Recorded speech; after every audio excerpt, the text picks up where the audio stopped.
Generally, ISMB is available only one sectional weight is 25.4 kg per meter, but in case of UB, you will be having two sectional weight. You can have a 25 kg per meter or 30 kg per meter. At the same time, if you go up to other sections, say UB 457 191, you have, and there are sizable sectional weights available, so you need not to compromise on your weight. So generally when designer doing the design, they want to go for the factor of safety. So something can be achieved at say 140 kg per meter. So, and the next section is available say 200 or say 180, they will try to go for 180. They will not like to go for 135. But in case of JSPL, with the having the array of all the sectional weights available and the various flange, you can choose the optimum optimal sectional or optimum sectional weight where it will help you to save cost. The third is in case of the tapered section at the flange is a tapered, when you try to bolt, the bolt shanks tend to get bent due to the uneven surface or the tapered surface of the flange. And even if you try to weld, at the end you will be have very less surface area to do the weld. So the inherently that particular bolt or the weld joint will not have a superior strength. At the same time, as we have called as a flanges more, so we can have a more riveting. I can say 100 by 200 by 100, and we have 203 into 130. So technically, you get a 33% more flange where you can put more of more of the bolt or the rivets. If you put, see the length. If you say in case of the tapered section, to get the same strength, you need to increase the flash joint or you need to increase your connection plate, but you cannot make a more row. You can hardly have a 2 row or 3 row of bolt. So it gives the effect called phenomena called the zipper effect. What is the zipper effect? If the first row of that particular bolt fails, it will put a pressure to the second and third, and it will be open just like a zip. So in case of zip, you have to just start to open the first two joints or the lock. Once the one first lock is open, then other joints is very easy to open. But in case of the JSPL flange, wide flange section, you have a more of rows available, so it is not that prone to the zipper effect.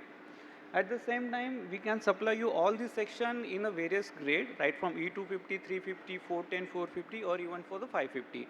So the general understanding is that once your wires goes up by say 100, your weight will be less by 550%, and you have to give some premium on the grade extra. So actually your saving will be close to 15 to 20%. So more you go on the higher section, you will able to reduce the sectional weights.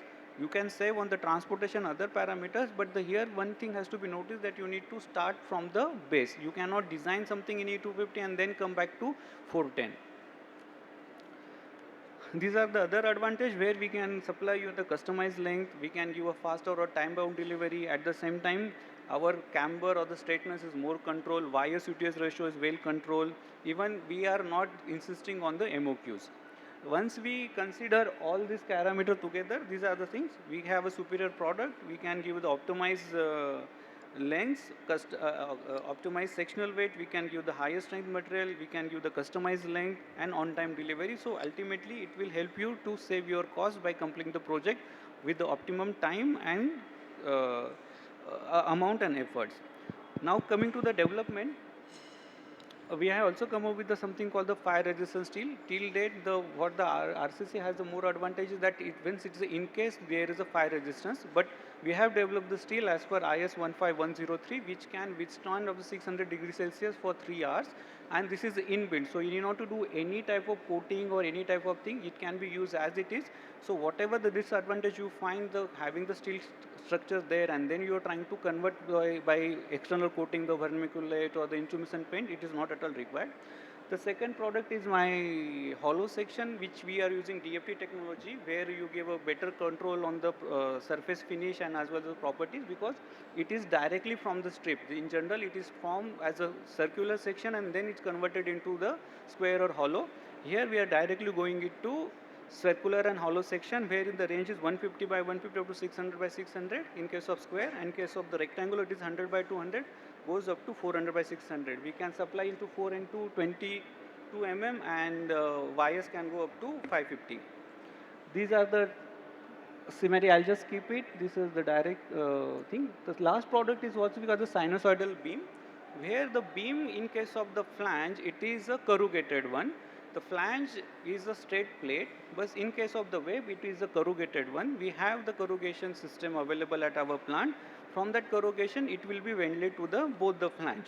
So advantage of this is that actually it will help you to reduce the dead load of the any section. So it is a can be direct replacement to the rolled section, and it will be available right from web. Web thickness can be 1.5 up to 6 mm. The web height can be 330, 333 to 1.5.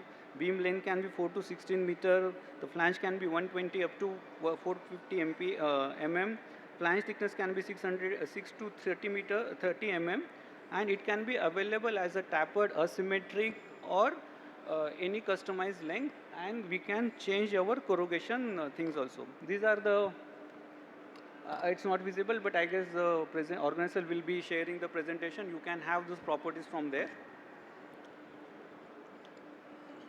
So this is a small idea how it works and looks, where you can have a net saving of 25% over the roll section, and if plate section, if you can replace it with the roll section is replaced with the sinusoidal, you can have a 30 to 34% saving in the weight, because here your web is increasing in the, so you need not to, as it's a corrugated, you need to use additional stiffeners. So the YY and XX properties of this sinusoidal beam, because of more area is covered, you are getting a better property without adding any stiffeners. So these are the typical JSPL products. So thank you. Thank you, Mr. Thete. That was an excellent presentation. Only thing, your presentation contained a lot of details. So if you can circulate your PPT, people will go through it and then get some idea. Thank you. Now I am calling Mr. Shubham Srivastav, Manager, Jindal Stainless. Mr. Shubham is an experienced professional working in the alloy and stainless steel, building materials, construction and consumer durable industries. He has proven business development skill set in various geographies such as Delhi, NCR, Gujarat, Punjab, Himachal, Uttarakhand, Madhya Pradesh, Rajasthan. Currently, he is based in Gurgaon. Thank you so much. Mr. Srivastav, 12 minutes, please. Right. Please play the presentation. So a very good afternoon to all the August gathering here. So it's a privilege that I'm representing Jindal Stainless to this auspicious forum. So at Jindal Stainless, we are doing just one thing. We are fighting corrosion. And how we are doing it? So there are typically these many types of corrosion. What concerns most to the infrastructure segment is the pitting corrosion and stress corrosion. So pitting corrosion is a localized form of corrosion characterized by formation of small and deep pits. So it mostly looks like this moon surface. And the second one is a stress corrosion. So it develops cracks, and when it is exposed to oxygen and water, then it forms corrosion. So let us look at a few cases of infrastructure failure. So why are we pitching stainless steel in infrastructure? So here's the reason. So these are all the fatality cases. It was Andheri footbridge collapse in Mumbai in 2018. And the reason for this was sheer failure of welded joints in secondary beams due to corrosion. The other is the Himalaya bridge collapse, which happened in 2019. And again, the proven failure of supporting joints of the floor beam due to corrosion was the reason for collapse. Similarly, there are in Manger bridge collapse in Kolkata itself. Here also the corrosion of steel TMT bars inserted in girders due to water seepage was the main issue. So, and then in Visakhapatnam, there was this failure of FOB due to corrosion. So if you see in north also in Gurgaon, so this entire society is declared unsafe, and it has been asked that the residents please flee away. So this is the corrosion of reinforcements due to high chloride levels in the concrete. So if we see all north, east, west, south, it's not only the saline environments in the sea coast or something like that where the corrosion is a problem. Corrosion is a problem in the interior belts also, where there is no sea in the landlocked areas. And everybody remembers this Bhopal gas tragedy. So this was also because of corrosion. Corrosion of carbon steel valves and instruments in acidic plant environment. So basically whatever environment is exposed to sulfur and chloride content, corrosion is a problem. So do we call it a failure only when it falls down, or should we take preventive measures? That's what stainless steel is all about. So if we see that most of the cases which are numerous structure cases are there, risk to neglected bridges. I mean, only 10 to 20% of the cases were audited and the report was submitted. So what about the rest of the structures which are not been audited? So what corrosion does to the infrastructure? So it does all of these losses, like material loss, then it initiates cracks and structural weak points, compromise with structural integrity, expands the crack in concrete structures, reduces the ductility and toughness. So these are all the devastating impact of corrosion on structures. Key points and insights. So these are all the metrics that we have taken from the news. 50% of total bridges are declared unsafe. From collapses to audit reports, what's the common theme? So the common theme is that 69.7% of the infrastructure failure are caused by internal or external corrosion. So that's the main theme for this. Is corrosion only limited to coastal areas? No.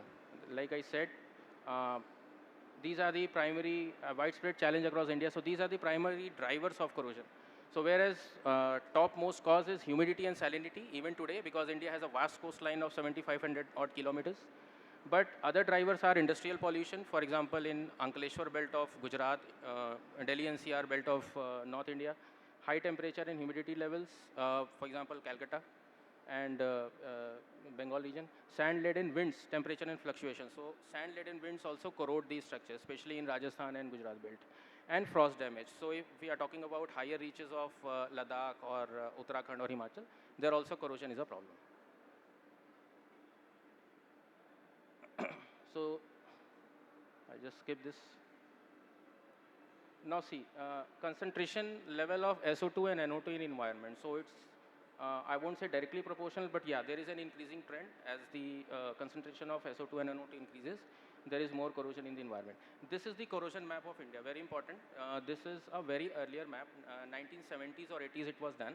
And we have been requesting the authorities to conduct a fresh one because now the situation has worsened. So you can see the red spots are the highly corrosive zones, and the black spots, you can see all the central and the Deccan Plateau region because most of the mining activities are there. So that is why it's highly corrosive. Despite the long coastline, you can see the central part is having more corrosion area problem. So this is the maintenance norms and expenditure structure. So there is a lot of maintenance being done for preventing a structure or infrastructure to corrode. So this is like every 3 to 5 years, 50 lakhs to 3 crore of average spending is there. And agency-wise, like the government agencies whom we interact, South Central Railway or BMRCL, PWD and Eastern Coastal Railway, so they have an average of, tender amount of this 1.7 CR, 1.8 CR to the tune of this much per FOB, per bridge per year. So that's the kind of